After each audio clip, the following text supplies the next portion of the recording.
Taifa la kusini mwa Afrika la Namibia leo limemwapisha rais wake wa kwanza mwanamke, Netumbo Nandi-Ndaitwah, aliyeshinda uchaguzi mwaka jana na kurefusha muda wa miaka 35 wa chama tawala cha SWAPO mamlakani. Jacob Safari ana mengi zaidi kuhusiana na ripoti hiyo. Nandi-Ndaitwah mwenye umri wa miaka 72 amekuwa mmoja wa viongozi wachache wa kike barani Afrika katika sherehe iliyohudhuriwa na marais kutoka nchi kadhaa za Afrika ikiwemo Angola, Afrika Kusini na Tanzania. Kulikuwa na vifijo na nderemo mara tu NNN kama anavyojulikana na wengi Namibia alipokula kiapo. Rais anayeondoka mamlakani Namibia, Ngolo Mbumba mwenye umri wa miaka 83 amekabidhi madaraka kwa Ndaitwah katika hafla iliyofanyika katika siku ya uhuru Namibia. Hafla hiyo ilihamishwa kutoka uwanja wa Uhuru nchini humo na kufanyika katika ikulu kutokana na mvua kubwa iliyokuwa ikinyesha. Kabla ya kuapishwa, Ndaitwah alisema kwamba kukabiliana na ukosefu wa ajira ndicho kipaumbele chake, huku akiliambia shirika la habari la Afrika Kusini SABC kwamba katika kipindi cha miaka 5 ijayo ni sharti wabuni ajira 500,000. Suala la ukosefu wa ajira Namibia ni kubwa mno. Kwa asilimia 44 ya watu walio kati ya umri wa miaka 18 na 34 hawana ajira, licha ya kuwa idadi jumla ya watu katika nchi hiyo ni milioni 3. Rais huyo mpya wa Namibia pia ametoa wito wa umoja baada ya tofauti kuibuka wakati wa uchaguzi. Upinzani nchini humo, Independent Patriots for Change IPC, ulimpa changamoto Ndaitwah katika uchaguzi wa mwaka jana, ila ulipata 25.5 tu ya kura, jambo lililozidi kuonyesha utiifu kwa chama cha SWAPO. Ndaitwah alipata asilimia 58 ya kura zote katika uchaguzi uliokumbwa na vurugu mwezi Novemba, ambao ulirefushwa mara kadhaa baada ya mapungufu ya kiufundi kusababisha ucheleweshwaji mkubwa wa zoezi hilo. Rais mpya wa Namibia, ambaye awali aliwahi kuwa makamu wa rais kwa mwaka mmoja, ni mkongwe wa chama cha SWAPO ambacho kimeiongoza nchi hiyo yenye utajiri wa urani tangu ilipopata uhuru mwaka wa 90 kutoka kwa Afrika Kusini. Ndaitwah ni mtoto wa mhubiri wa kanisa la Kianglikana na amekuwa na msimamo mkali dhidi ya uavyaji mimba ambao ni marufuku nchini Namibia, labda panapokuwa na sababu za msingi tu. Akiwa mwanachama wa SWAPO tangu ujana wake, Ndaitwah aliwahi kuishi uhamishoni huko Moscow, Urusi, wakati wa mapambano ya kupigania uhuru nchini mwake. Kama waziri wa mambo ya kigeni kati ya mwaka 2012 na 2024, alipongeza mahusiano ya kihistoria ya nchi yake na Korea Kaskazini. Asante sana Jacob Safari kwa ripoti hiyo. Idadi ya samaki katika ziwa Victoria nchini Kenya imepungua kwa asilimia 35. Asasi mbalimbali zinazoshughulikia masuala ya utafiti na uvuvi wa samaki ziwani humo, ikiwemo huduma ya kitaifa ya samaki KFS, zimesema upungufu huu unahusishwa na uchafuzi wa mazingira na pia ukiukaji wa kanuni kwenye matumizi ya vifaa vya uvuvi. Hali hii inajiri kipindi ambapo taifa la Kenya linapambana na upungufu wa takriban 200,000 za samaki kila. Asasi za samaki na wavuvi wakianzisha mifumo mbadala ya ufugaji samaki kupitia vizimba na vidimbwi. Musa Navie na mengi zaidi.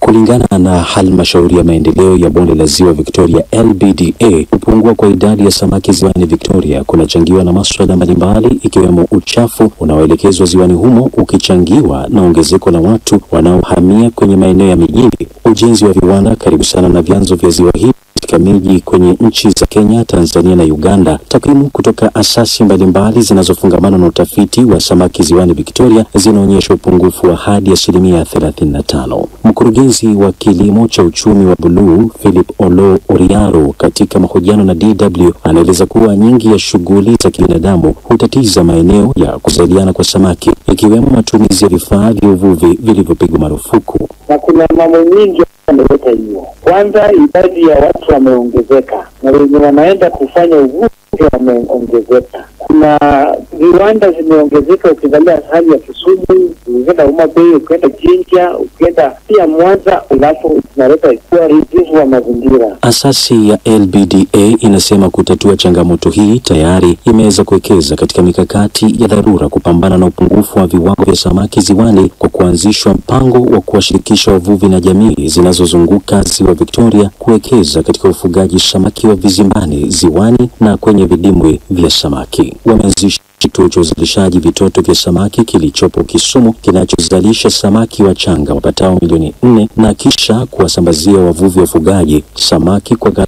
chini ya shilingi 5 za Kenya. Kwa sasa bei ya ununuzi wa samaki hao wachanga kwenye soko ni kati ya shilingi 10 na 15. Kuhakikisha kwamba hizi samaki zimefikia wakulima ili ambao waweze kwa wenye wanataka hizo samaki. Sasa hizo inaongeza hii idadi ya upungufu ya samaki ambayo inaendelea. Hata hivyo, ikilinganishwa na uvuvi wa ziwani, wavuvi wafugaji wanasema ufugaji wa vizimbani na kwenye vidimbwi ni wa gharama ya juu, hasa ikizingatiwa kiwango cha pesa kinachotakiwa ili kutengeneza kizimba kimoja cha mita 6 kwa 6 ambazo ni shilingi 400,000 za Kenya, kama anavyoelezea mmoja wa wafugaji Patrick Won. Kufuga samaki ziwani gharama iko chini kulingana na kufuga samaki.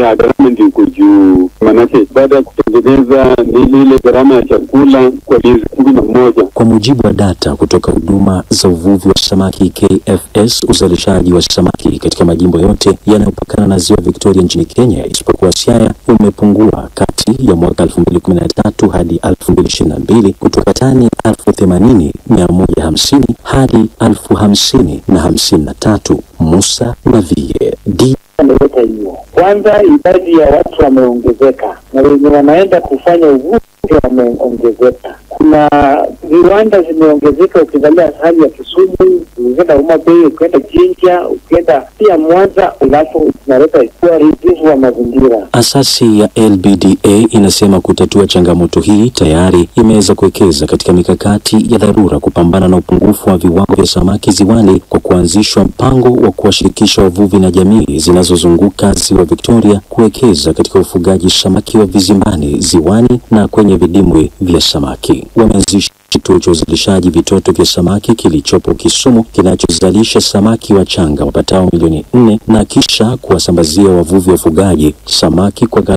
chini ya shilingi 5 za Kenya. Kwa sasa bei ya ununuzi wa samaki hao wachanga kwenye soko ni kati ya shilingi 10 na 15. Kuhakikisha kwamba hizi samaki zimefikia wakulima ili ambao waweze kwa wenye wanataka hizo samaki. Sasa hizo inaongeza hii idadi ya upungufu ya samaki ambayo inaendelea. Hata hivyo, ikilinganishwa na uvuvi wa ziwani, wavuvi wafugaji wanasema ufugaji wa vizimbani na kwenye vidimbwi ni wa gharama ya juu, hasa ikizingatiwa kiwango cha pesa kinachotakiwa ili kutengeneza kizimba kimoja cha mita 6 kwa 6 ambazo ni shilingi 400,000 za Kenya, kama anavyoelezea mmoja wa wafugaji Patrick Won.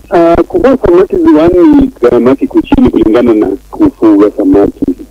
Ya gharama ndio iko juu, manake baada ya kutengeneza ile gharama ya chakula kwa miezi 11. Kwa mujibu wa data kutoka huduma za uvuvi wa samaki KFS, uzalishaji wa samaki katika majimbo yote yanayopakana na ziwa Victoria nchini Kenya isipokuwa Siaya umepungua kati ya mwaka 2013 hadi 2022 kutoka tani 80,150 hadi 50,053. Musa Navie,